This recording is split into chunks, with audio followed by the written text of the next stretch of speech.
Major plans announced to tackle school-based violence. Concern about the number of Barbadians developing colon cancer. And in sports, 2 more big names listed in the West Indies reserves ahead of the World Cup. Broadcasting from our studios in the Pine St. Michael, this is CBC News Night, starting now. This segment of Weekend News Night, brought to you by Sagicor, wise financial thinking for life. Very good evening to you. I'm Lisa Broom, and this is News Night. In our top story tonight, education officials now have a plan to deal not only with violence in schools, but also children who cause disruption in and out of the classroom. It was one of the outcomes of yesterday's meeting of education and other officials chaired by Prime Minister Mia Amor Motley.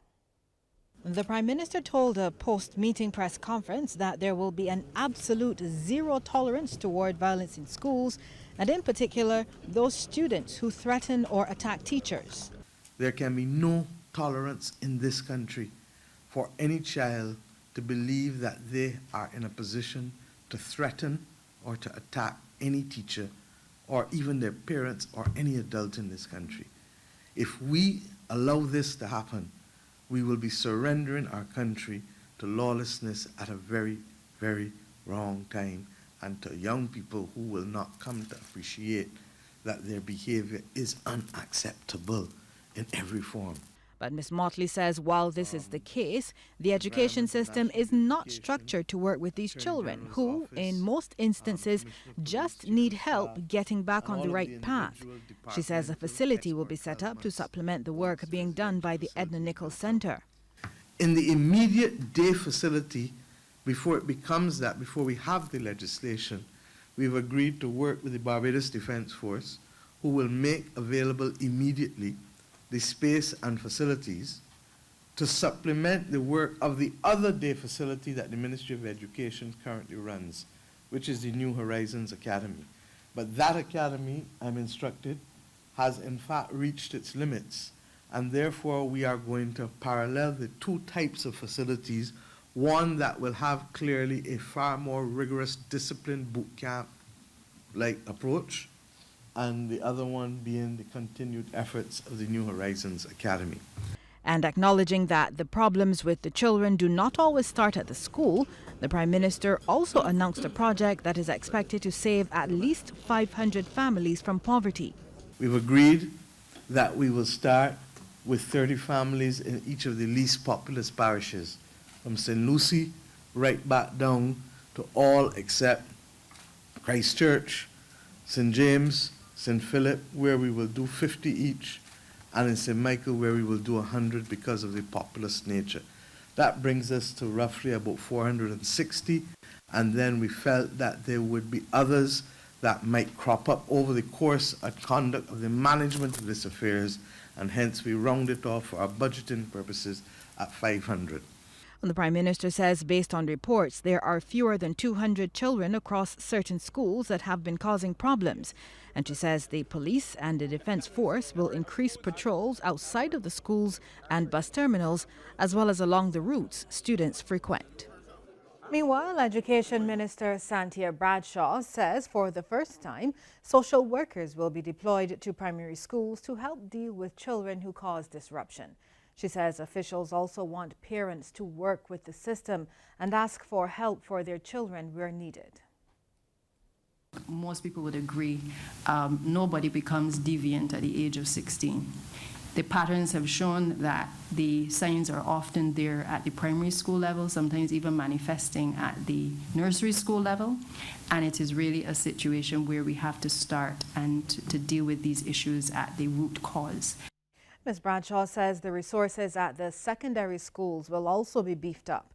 She notes that the ministry's work will be supplemented by efforts from non-governmental organizations like UNICEF and the Maria Holder Trust.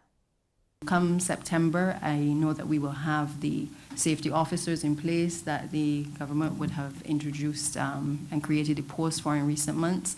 We will also have additional guidance counselors going into the schools that we have agreed are giving and presenting the most problems in terms of children at risk.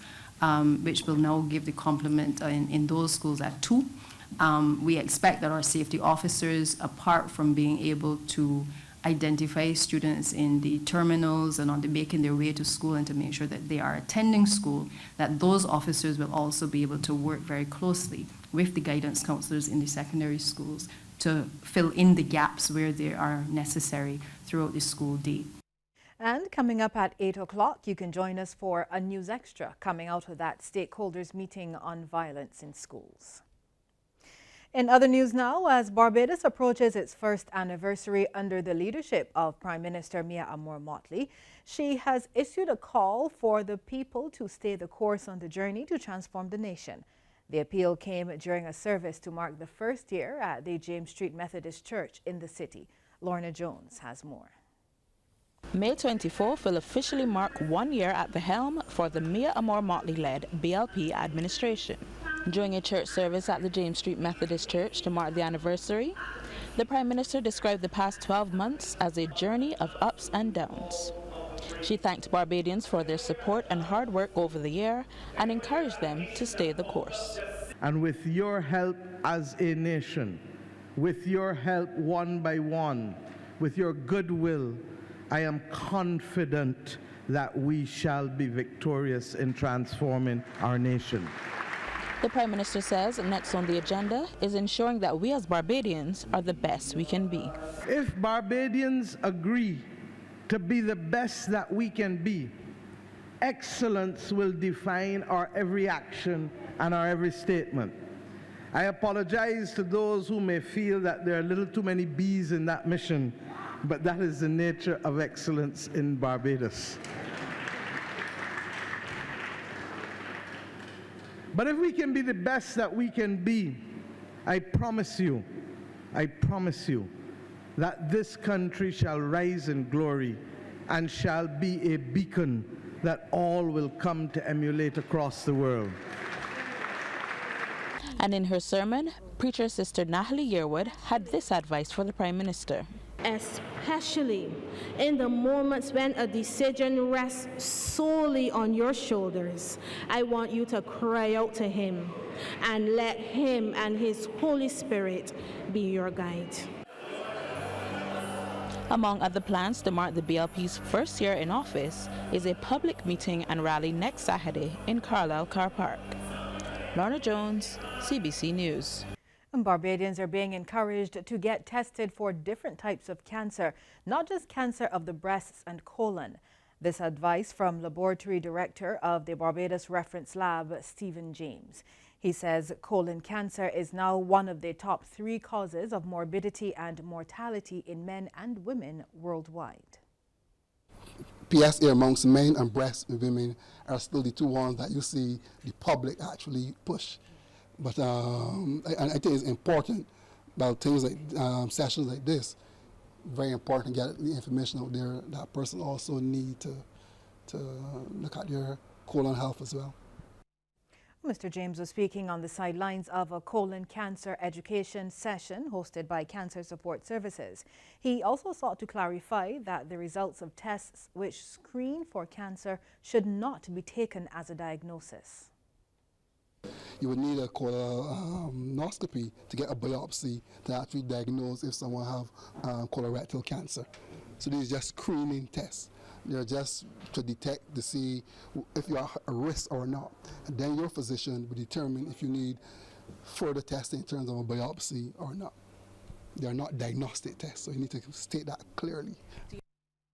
Meanwhile, we're hearing that fewer people have been making donations to Cancer Support Services. That's according to Executive Director of the local charity, Jan Linton, who believes it's because of a fall-off in profits for many businesses. Well, despite this, Ms. Linton says the entity has taken the decision to add colorectal screenings to its list of services. It was introduced last month for colorectal month, and we've extended for the balance of the year. So persons can come in during the week and receive their kit and have it done.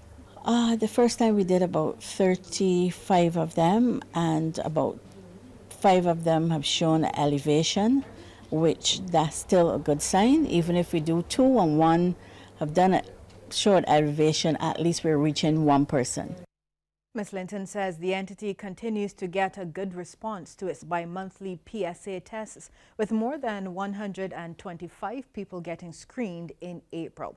And she's hoping for twice that come June. In news from the region now, in Trinidad and Tobago, farmers are being told they must be held responsible for not adhering to laws like any other citizen. The comment from Minister of Public Utilities Robert LeHunt, and that was in response to reports that farmers are being penalized for unauthorized use of water courses to irrigate their crops. The concept of trying to reduce NRW and trying to impose bans, whose bans that we have in place, they are for a reason. And therefore, I don't go about telling anyone go after farmers and so forth. And I will let you know that, I mean, this is not the first time that the authority has resulted in some farmers, together with other individuals who have been extracting water, to have to be charged. Bolivia's president has begun his campaign for re-election. Evo Morales has been in power since 2006, and the opposition has called his decision to run for the October vote unconstitutional. We have more in this Al Jazeera report. After 13 years in office, many Bolivians can't remember a time when Evo Morales was not their president. He's credited with lifting tens of thousands out of poverty, of giving a voice to women and the poor, of getting a fairer price on international markets for Bolivia's commodities, especially natural gas. Brothers, I want to tell you why I want 5 more years. To finish our great work. Why 5 more years of Evo? I want to tell you that we feel strong, we have self-confidence, and these rallies give us a lot of energy. 5 more years to guarantee liberation once and for all. These supporters want Evo, as he's popularly known, to continue being their president. The strength is there in our democracy. The strength and depth of our democracy is thanks to President Evo Morales, because the people decide, and they will decide in October. To start the campaign, this meeting will be massive. Men and women, minors, transport workers, teachers, medical staff, and professionals. And as Bolivia's first indigenous president in a country with an indigenous majority, he's been an inspiration both here and abroad. My presence here is to accompany my friend, President Evo Morales, to give him strength in the knowledge that the world's first indigenous president is here, in Bolivia. But increasing numbers of Bolivians believe Morales has outstayed his welcome. They say he's acting unconstitutionally by ignoring a national referendum in 2016 that voted by more than 51% to prevent him standing for a 4th consecutive term in office.